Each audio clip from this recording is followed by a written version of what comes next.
On poursuit cette heure du rencard dans l'imaginaire, dans l'art, dans l'histoire. Merci à Jérôme Nedelec qui vient de quitter le studio pour donner la place à Yann Min et Emmanuel qui vont nous parler bien d'une conférence qui aura lieu ce soir, jeudi 12 octobre à 19h au Naya Museum. Bonjour et bienvenue sur les ondes de Plume. Bonjour. Bonjour. Alors Emmanuel, on va commencer par un petit point sur le Naya Museum, le musée des arts de l'imaginaire fantastique qui se situe bien dans l'un des plus beaux villages français. Oui, c'est ça, dans le parc du château de Rochefort-en-Terre, oui.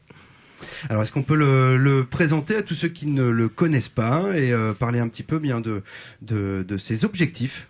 Alors, c'est un musée d'art qui est dédié aux arts de l'imaginaire fantastique et visionnaire, qui représente à peu près 70 artistes qui viennent d'un peu partout dans le monde et qui explorent ces mondes un peu étranges, un peu oniriques. Donc avec différents matériaux, on a des peintres, des sculpteurs, de la photographie, du digital, voilà un petit peu tous les univers techniques, mais toujours avec cette notion de l'imaginaire. Pourquoi avoir choisi ce lieu? Alors le lieu, c'était un concours de circonstances, une rencontre, et puis on a beaucoup aimé l'atmosphère. L'atmosphère qui est dans le parc du château et tous les ressentis qu'on peut avoir quand on se balade là-bas. Alors c'est peut-être aussi son histoire qui naturellement l'a mené à devenir musée. Oui, c'était déjà un musée en fait. C'était un ancien musée, donc il était déjà équipé. Et c'est vrai que le maire de Rochefort avait vraiment l'envie de lui redonner un coup de jeune et de présenter des choses un peu particulières. Donc on lui a fait une proposition, il a beaucoup aimé. Donc voilà. Donc on est soutenu par la mairie de Rochefort-en-Terre. Et donc l'aventure s'est lancée jusqu'à ce jour où vous rencontrez Yann Min et vous lui proposez de venir à Rochefort-en-Terre. Oui. Ben en fait, Yann est déjà depuis en fait tous les ans au niveau du musée, on essaye de renouveler un petit peu la collection pour faire découvrir régulièrement des choses aux spectateurs et aux gens de la région. Et donc Yann nous a rejoint cette année pour la nouvelle saison. Donc il a une œuvre qui est au cœur du Naya. Et donc voilà, le but était maintenant de le faire venir et de lui faire rencontrer les gens, les gens qui viennent voir le musée à Rochefort. Artiste multimédia depuis 1979. Yann, il va falloir nous expliquer un petit peu ce parcours puisque le multimédia a bien évolué depuis ces années-là et donc je crois comprendre que vous en êtes un fin observateur.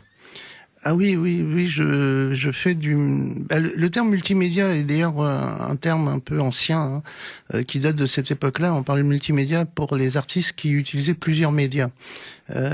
Effectivement, j'ai fait partie des premiers artistes multimédia cyberpunk en France. Je me définis d'ailleurs plutôt comme un noonaute, un explorateur des sphères de l'information. C'est-à-dire que l'artiste, pour moi, c'est quelqu'un qui va avant tout explorer des univers imaginaires, des univers informationnels, qui voyagent dans l'information. Et de plus en plus, c'est ça. C'est-à-dire avec l'évolution des nouvelles technologies, l'évolution du monde contemporain, l'auteur, l'artiste, comme d'ailleurs celui qui va consommer de l'art, c'est-à-dire nous sommes des sortes de guides touristiques. C'est-à-dire qu'on va prendre par la main les spectateurs, le public, les amateurs de nos œuvres, et puis on va les amener à visiter des mondes que nous avons explorés, que nous explorons. Et ces mondes que nous explorons, c'est le monde de l'information. Nous sommes rentrés, c'est devenu un paradigme. Nous sommes rentrés dans la société de l'information depuis Norbert Wiener, depuis l'invention de la cybernétique. Et donc l'art est devenu une partie de l'art est devenue cybernétique. Et les artistes qui traitent de cet art-là, on peut les appeler les artistes multimédia, les artistes transmédia. Il y a plein de termes pour définir ça. Ça évolue avec le temps. Et donc je fais partie de cette communauté d'auteurs où nous utilisons différents outils. C'est-à-dire on ne se limite pas à une seule forme d'expression, un seul outil surtout. C'est l'outil qui est très important dans cette démarche-là.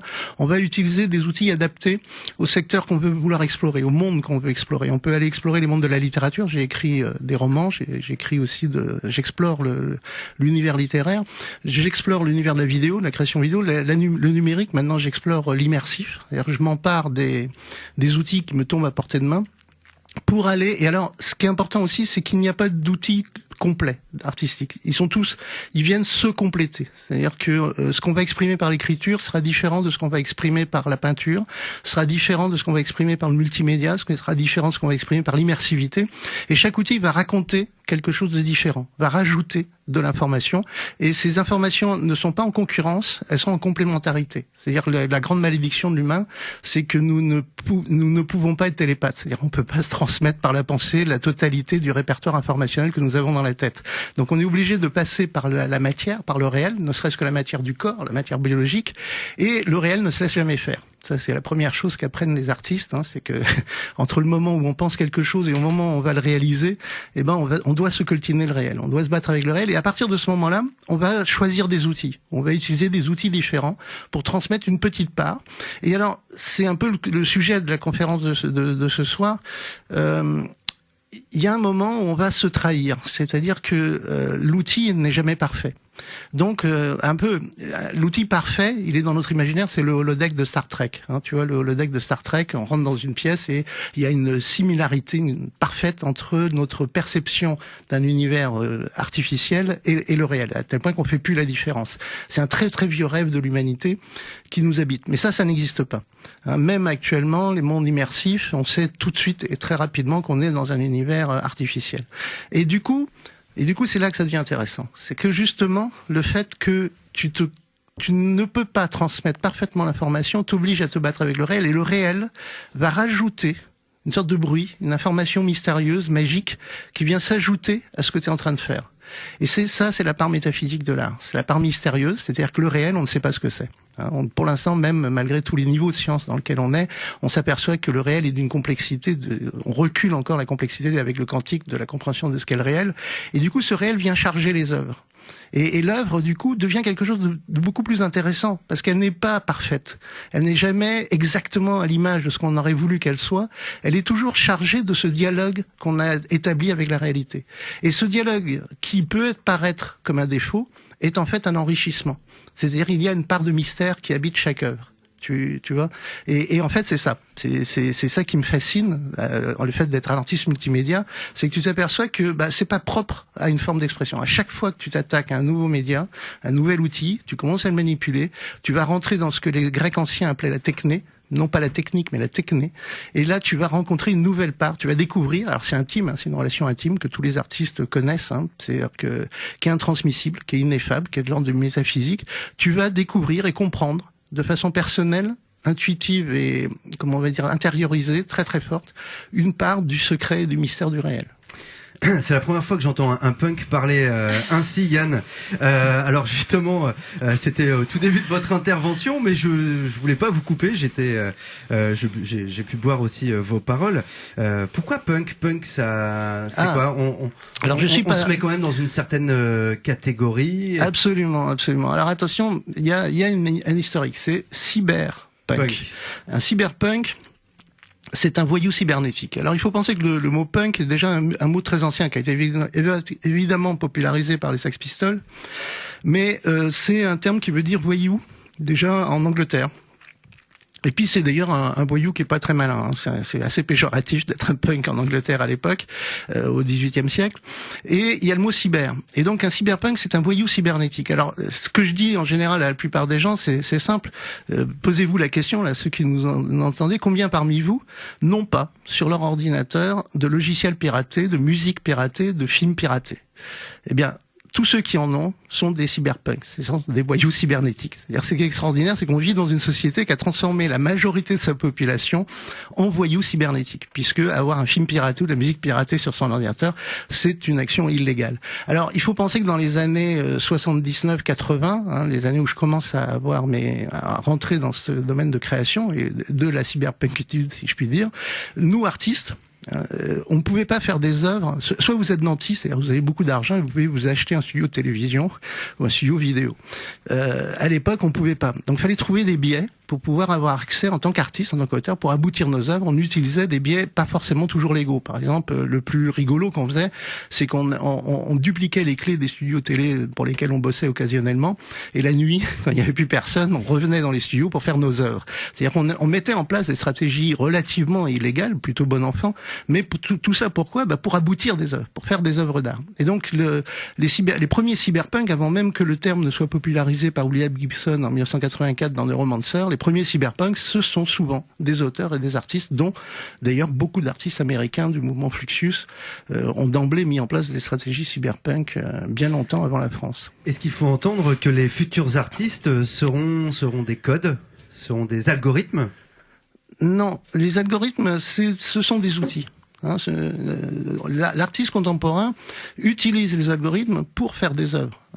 Et on n'est pas obligé. Alors c'est ça qui est génial, c'est ça qui est extraordinaire, parce que effectivement il y a ce mythe du codeur. Actuellement, le codeur c'est le roi du monde. C'est extrêmement difficile. Alors il y a un art du code. C'est-à-dire chez les codeurs, il y a une élégance, un art du code, que les codeurs peuvent apprécier entre eux. Mais c'est très difficile d'être à la fois codeur et artiste. Moi, j'en connais très peu. Je pense à Eric Wenger en particulier, qui maîtrise le code, qui fabrique lui-même, tel Léonard de Vinci, fabrique ses propres logiciels et ses propres outils de création. Toi-même, d'ailleurs, tu utilises un logiciel qui est open source. Harald, qui est avec nous, qui est Alchimie. Et donc, avec ce logiciel, on peut rentrer dans le code, modifier la création, et donc on va se servir du code comme d'un outil. Mais on instrumentalise le code. Tu vois. Donc, l'art du futur, il y aura du code dedans, ça c'est inévitable, mais pas que. Pas que. La création artistique, c'est quelque chose qui vient s'ajouter. Donc, le code n'est qu'un outil qui va déterminer une forme d'œuvre, un type d'œuvre, mais ça n'est qu'un outil dans notre palette. Via la sensibilité du monde réel qui nous entoure, si je suis bien les propos que vous avez pu évoquer juste avant. Alors cette conférence ce soir est intitulée Tous artistes, le futur augmenté de l'art. Il va falloir nous décrypter un petit peu ça. Donc on est tous artistes, c'est ça, dans l'âme. Vous venez de dire qu'on était tous des cyberpunks. Il y a eu un changement, de paradigme qui est radical, que nous sommes en train de vivre, je dirais, à partir de ce siècle-ci. C'est la fin du XXe siècle. Les arts plastiques sont encore un peu coincés dans le XXe siècle. Mais ce qui s'est produit, et c'est pour ça que je dis tous artistes, c'est une vraie provocation, mais pas que. C'est-à-dire que ce qui est important maintenant de nos jours, c'est pas l'œuvre d'art. C'est-à-dire que vis-à-vis de l'art, on a deux postures. Soit celle de consommateur. Moi-même, je suis un consommateur d'art. Et puis, on est aussi acteur, créateur d'œuvres d'art. Or, l'art, c'est une façon de communiquer. C'est de la communication. Alors, ce que je dis, d'ailleurs, par provocation, c'est qu'est-ce que c'est l'art ? L'art, c'est le plus haut niveau de traitement de l'information de l'humanité. C'est plus haut que la science. Souvent, on se dit le plus haut niveau de traitement de l'information, c'est une pensée cybernétique, c'est la science. Et non, la communication, beaucoup le... C'est l'art. L'art. Pourquoi je dis l'art ? Eh bien, parce que vous verrez que dans toutes les activités humaines, il y a un moment... Quand est-ce que le mot art apparaît ? Eh ben, le mot art apparaît lorsqu'on commence à avoir une activité dont la complexité dépasse, on va dire, une formalisation cognitive. On peut parler de maîtrise. Alors, on va dire la maîtrise de la rhétorique, la maîtrise de la peinture. Mais ça suffit pas. Et on va parler de l'art de la rhétorique, l'art de la peinture, l'art de la danse, l'art des mathématiques. C'est-à-dire le mot art apparaît quand l'auteur, l'acteur, l'artiste, qu'il soit mathématicien ou peintre, va commencer à jouer à un niveau de complexité informationnelle qui dépasse la formalisation verbale et surtout la formalisation analytique.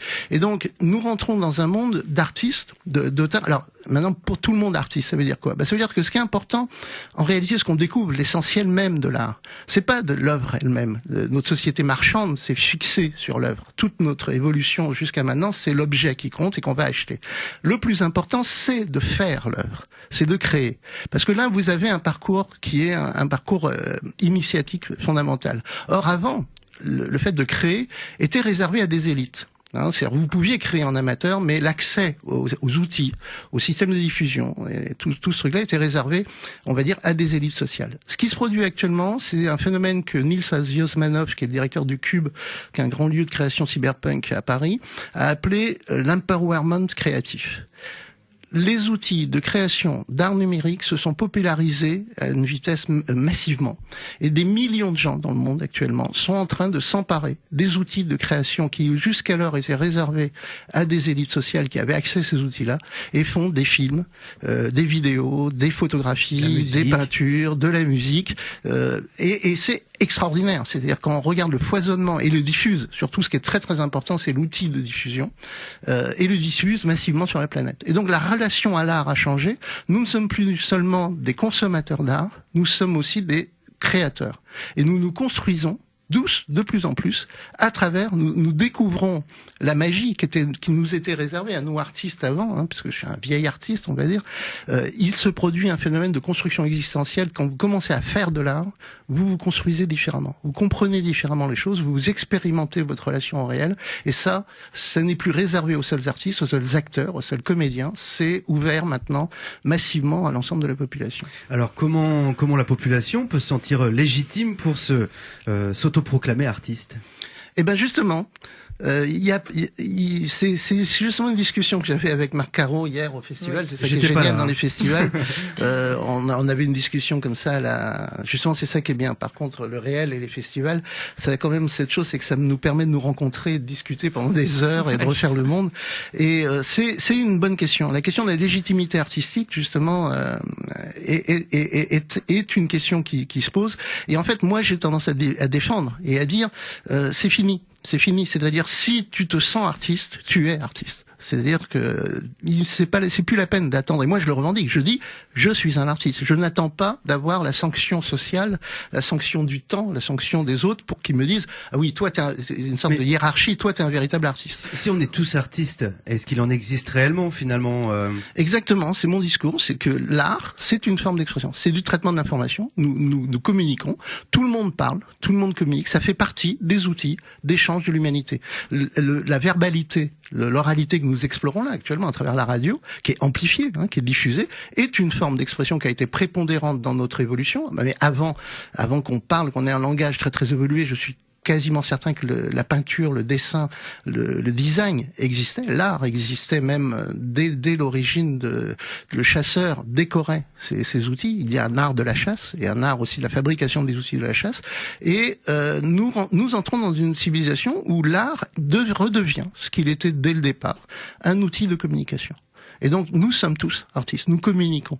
Après, on va avoir plus ou moins de maîtrise, plus ou moins d'élégance dans notre façon de nous exprimer. Donc il y a une accaparation du terme, c'est ça, par une certaine élite pendant très longtemps. Aujourd'hui, on revient quelque part à la base un petit peu de ce qu'était l'art. C'est ça.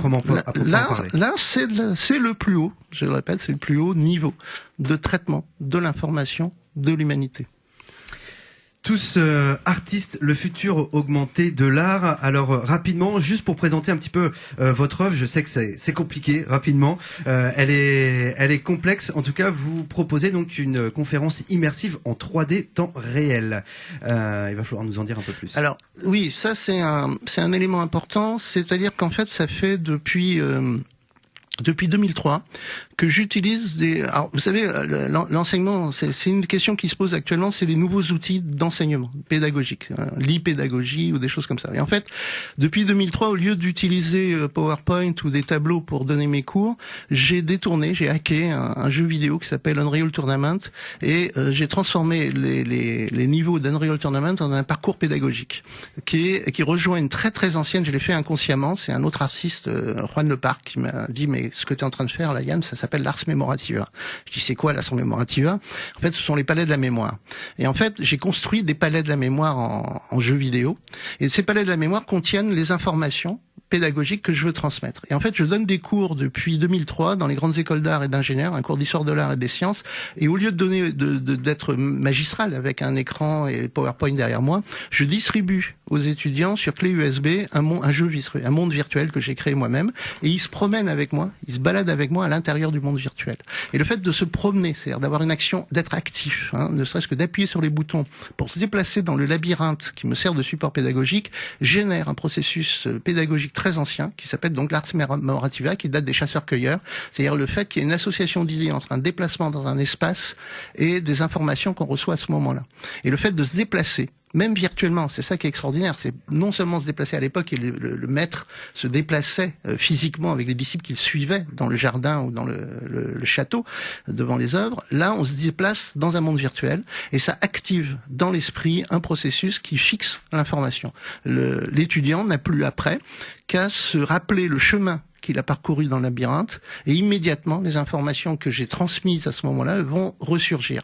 Et par exemple, au test de validation de connaissances de l'ENSAM, parce qu'il faut qu'il y ait une validation des connaissances quand on est enseignant, donc l'ENSAM qui est une école d'ingénieurs, j'ai à peu près 90% de réussite au test de validation des connaissances grâce à cette technique. Et donc c'est aussi une démonstration de nouvelles technologies pédagogiques. Une technique dont je crois les Romains se servaient pour se souvenir quasiment de chaque prénom, de chaque nom de l'armée.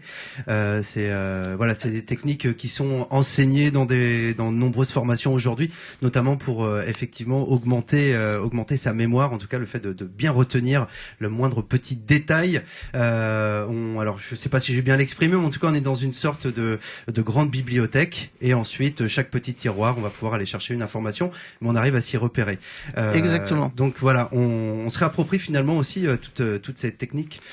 Alors on se réapproprie, on ne les a jamais vraiment perdus. C'est simplement que l'évolution de notre relation au monde et des technologies a changé. Et on a perdu un petit peu cette vieille technique, mais surtout ce qui est intéressant, c'est qu'on vient de lui ajouter les nouvelles technologies. Ces fameuses nouvelles technologies tant décriées nous permettent de renouer relativement facilement avec des techniques qui sont plus difficiles à mettre en place. On ne va pas se déplacer dans un parc et construire un parc rien que pour expliquer la philosophie à 500 étudiants d'un amphithéâtre. Vous voyez, donc jusqu'au XXe siècle, reproduire ce dispositif-là était particulièrement difficile. Les jeux vidéo nous permettent de le reproduire beaucoup plus facilement, c'est-à-dire à travers le déplacement en virtuel. Donc du coup, on peut renouer avec des vieilles techniques qui nous est plus applicables ou exploitables du fait de nos évolutions de modernité.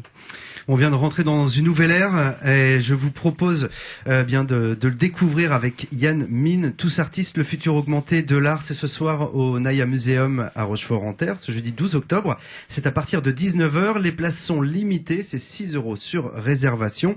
Un numéro, le 02 97 40 12 35 ou www.nayamuseum.com. Si vous souhaitez en savoir plus sur Yann Min, on peut également aller visiter votre site. C'est nomuseum.net. Ouais, No Museum, N2O, museum.net, c'est une inspiration du no, justement, des Grecs anciens et du concept de noosphère. J'ai plus qu'à remercier tous les cyberpunks qui nous ont écoutés aujourd'hui. Un grand merci. Je rappelle que c'était Jérôme Nedelec en première partie qui venait nous parler de son ouvrage, en tout cas le premier tome de l'Armée des Veilleurs, intitulé Les frontières liquides, avec comme terrain de jeu le château de Rieux. Voilà, dans les douves un petit peu partout au milieu du parc. Il y aura une belle visite aussi. Elle n'est pas virtuelle, celle-ci, mais on peut se l'inventer, on peut se l'imaginer. Un grand merci Yann Min, un grand merci également à notre technicien, notre cher Malo. J'ai plus qu'à vous laisser en compagnie de la programmation. Pour écouter cette émission, c'est à 18h15 ce soir ou en podcast sur le www.plumefm.net. Ciao, merci. Au revoir. Au revoir.